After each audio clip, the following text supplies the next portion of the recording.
To'g'risi menda mashina ham, pulim yo'q. Lekin bitta iltimosim bor. Inshaalloh sizlar qo'llab tursanglar, biza birga erishamiz. Meni niyatim 100 ming obunachi YouTube'da yig'ish.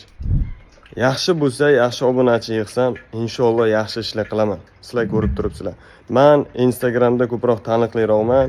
Instagramda biron marta qimor, fahsh, zinoni hech qachon reklama qilmaganman.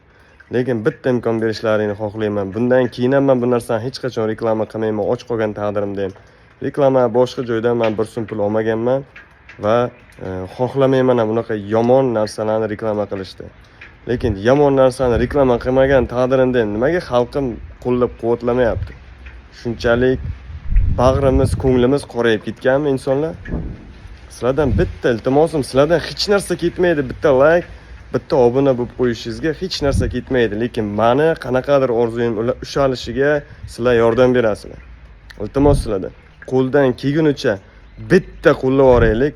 O'zbegimni birligini hamma bilishsin. Iltimos sizlardan. Men hech qachon yomon narsani targ'ib qilmaganman. Och qolgan taqdirimda ham ko'p marta reklamalar kelgan, lekin olmaganman. Sizlardan iltimosim, boricha qo'llab turishlaringlarni xohlayman. Sog' bo'linglar. Inshaalloh shu kunga yetamiz. Sizlar qo'llab tursanglar, yaxshi kunlar keladi va yaxshi ishlarni qilamiz. Men hech qachon harom, faxr, zinoni hech qachon reklama qilmaganman va targ'ib qilmaganman.